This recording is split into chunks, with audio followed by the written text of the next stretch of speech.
अगर आप राष्ट्रगान जन गण मन की सच्चाई से वाकिफ नहीं हो तो आप मानसिक गुलामी के शिकार हो, जो आज के भारत की सबसे बड़ी समस्या है।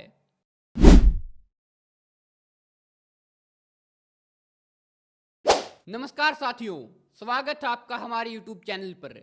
आज हम एक ऐसे विषय पर बात करेंगे जिसे सुनकर शायद आप चौंक जाएंगे। आज का हमारा विषय है हमारा राष्ट्रगान जन गण मन और इसके रचयिता रविंद्रनाथ टैगोर से जुड़ी कुछ अनसुनी और काली सच्चाइयाँ। इन सच्चाइयों को जानने के बाद मुझे तो जन गण मन को हमारा राष्ट्रगान कहने में भी शर्मिंदगी महसूस हो रही है, और इस वीडियो को देखने के बाद शायद आपको भी ऐसा ही लगे। हमारा राष्ट्रगान हर भारतीय के दिल में गर्व और सम्मान की भावना जगाता है। राष्ट्रगान किसी भी देश की सभ्यता, संस्कृति और स्वतंत्रता का प्रतीक होता है।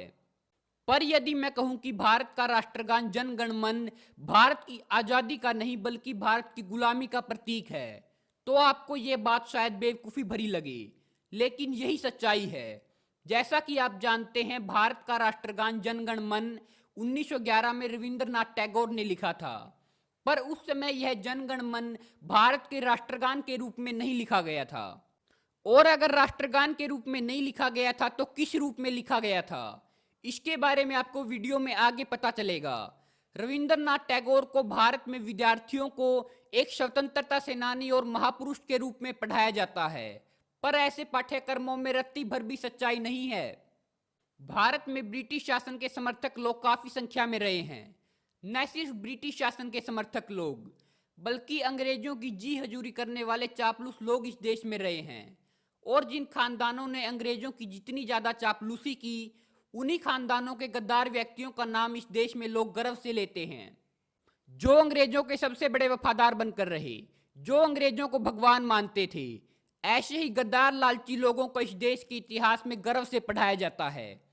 ऐसा ही एक खानदान था टैगोर खानदान, जो अंग्रेजों की भक्ति में अकंठ रूप से डूबा हुआ था। और उस टैगोर खानदान का एक व्यक्ति था रविंद्रनाथ टैगोर, या चापलूस रविंद्रनाथ टैगोर कहें तो भी कुछ गलत नहीं होगा। भारत को गुलामी महसूस करवाने जब सन 1911 में ब्रिटेन का राजा जॉर्ज पंचम अपनी पत्नी के साथ भारत आया, तो रविंद्रनाथ टैगोर ने उसके स्वागत में एक गीत लिखा था। और न सिर्फ इस गद्दार आदमी ने वो गीत लिखा, बल्कि कलकत्ता में जब जॉर्ज पंचम पहुंचा तो लाखों लोगों की भरी सभा में इसने वो गीत गाया और ब्रिटेन के राजा का सम्मान किया। और पता है वो गीत कौन सा है जिसे रविंद्रनाथ टैगोर ने ब्रिटेन के राजा के स्वागत में गाया था? वो गीत वही है जिसे आप गर्व से जन गण मन कहते हैं। अगर आप सच्चे भारतीय हैं तो आपको जब भी यह गीत गाने के लिए कहा जाए तो आपको गर्व नहीं शर्मिंदगी महसूस होनी चाहिए कि रविंद्रनाथ टैगोर तो अंग्रेजों की चापलूसी करते थे, और यही चापलूसी करने के लिए रविंद्रनाथ टैगोर ने ये गीत गाया था। पर मैं तो, आप तो अंग्रेजों के चापलूस नहीं हैं, अंग्रेजों के चाटुकार नहीं हैं, तो हम यह गीत क्यों गाएं? लेकिन हमारे तथाकथित आज़ाद देश में इस गीत को बार बार गवाया जाता है।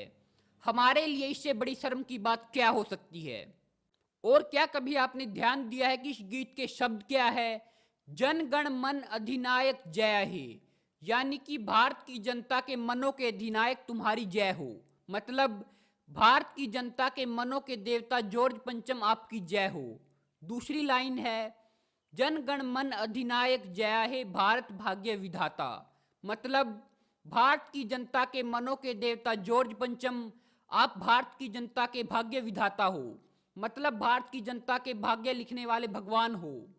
इसके बाद टैगोर लिखते हैं कि पंजाब सिंध गुजरात मराठा, द्राविड़ उत्कल बंग, विंध्य हिमाचल यमुना गंगा, उछल जल्दी तरंग, तब शुभ नामे जागे, तब शुभ आशीष मांगे।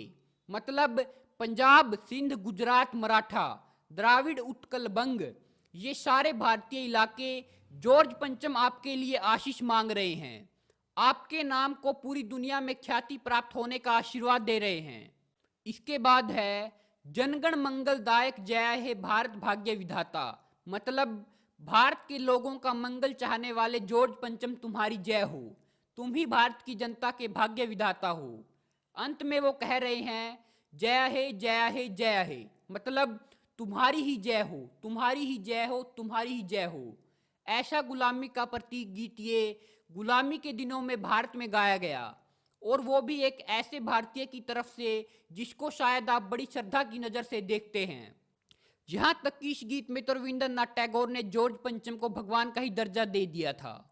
रविंद्रनाथ टैगोर ने लिखा था कि पूरा देश आपके लिए आशीष मांग रहा है, जबकि भारत तो उस समय गुलामी की जंजीरों में शिशक रहा था। जो व्यक्ति भारत को गुलाम बनाने के लिए आया है, रविंद्रनाथ टैगोर इस गीत में उसकी मंगल कामना कर रहे हैं, उसके लिए शुभेच्छा मांग रहे हैं, पूरे देश की ओर से उसे आशीर्वाद दे रहे हैं। भला इससे बड़ा चापलूसी और चाटुकारिता का क्या प्रमाण हो सकता है? अब आप भी सोच रहे होंगे कि चापलूसी का तो समझ में आता है, ये चाटुकारिता क्या है? चाटुकारिता का मतलब है किसी भी प्रकार के गलत या अन्यायी शासक का अच्छा गुणगान करना, उसकी तारीफ करना, और उस तारीफ के बदले इन शासकों द्वारा चाटुकारों को अनेक इनाम व पद दिए जाते हैं। ऐसे ही चाटुकार हमारे भारत में राजा महाराजाओं के दरबार में भी हुआ करते थे, जिन्हें चारण या भाट कहा जाता था। तो हो सकता है कि ये रविंद्रनाथ टैगोर उन चारण भाटों के खानदान से हो। रविंद्रनाथ टैगोर की इस चाटुकारिता के बदले अंग्रेजों ने इसे नाइटहुड की उपाधि भी दी थी, और टैगोर को ऐसे ही नोबेल पुरस्कार नहीं दिया गया था। उस समय अंग्रेजों के कुछ नियम थे कि जो अंग्रेजों की जितनी ज्यादा चापलूसी करेगा, जितनी ज्यादा चाटुकारिता करेगा, उसे ही नोबेल पुरस्कार दिया जाएगा। जिस नियम पर रविंद्रनाथ टैगोर एकदम खरे उतरे, तो उन्हें नोबेल पुरस्कार से सम्मानित किया गया था। अब आप ही सोचिए कि रविंद्रनाथ टैगोर की ऐसी करतूतों के बाद भी उसे भारतीय इतिहास में सम्मानित दर्जा देना आजादी की निशानी है या गुलामी की? मैं इस बात पर अपनी टिप्पणी वीडियो के अंत में दूंगा।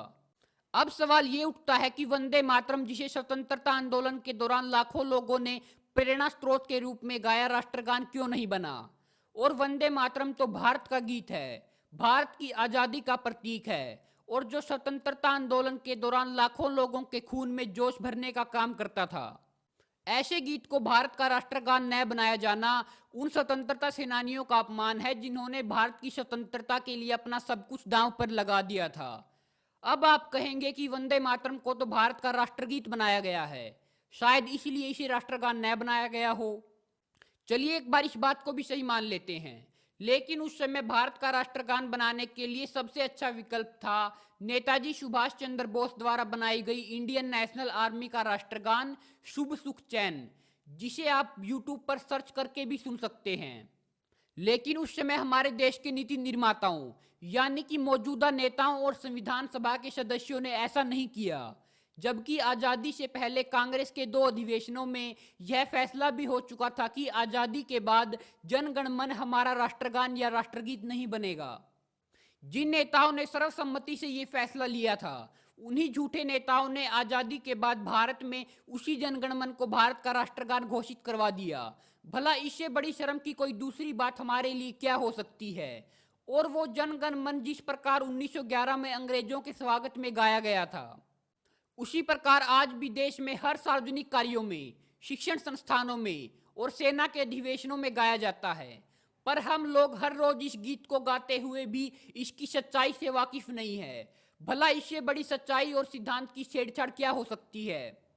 इतनी बातों को नजरअंदाज करते हुए भी जनगण मन का भारत का राष्ट्रगान बनना और रविंद्रनाथ टैगोर जैसे अंग्रेजों के चाटुकार को भारत के इतिहास में सम्मानित दर्जा मिलना भारत के लोगों की मानसिक गुलामी की निशानी है, जो अप्रत्यक्ष गुलामी की परिचायक है। अगर हमें हमारे भारत को इस अप्रत्यक्ष गुलामी से बचाना है, तो हमें अपने भारत को इस मानसिक गुलामी से मुक्त कराना ही होगा, जो सिर्फ सिद्धांत और एकता द्वारा ही संभव है। हमारी आज की यह वीडियो भाई राजीव दीक्षित जी के मूल्यों और विचारों पर आधारित है।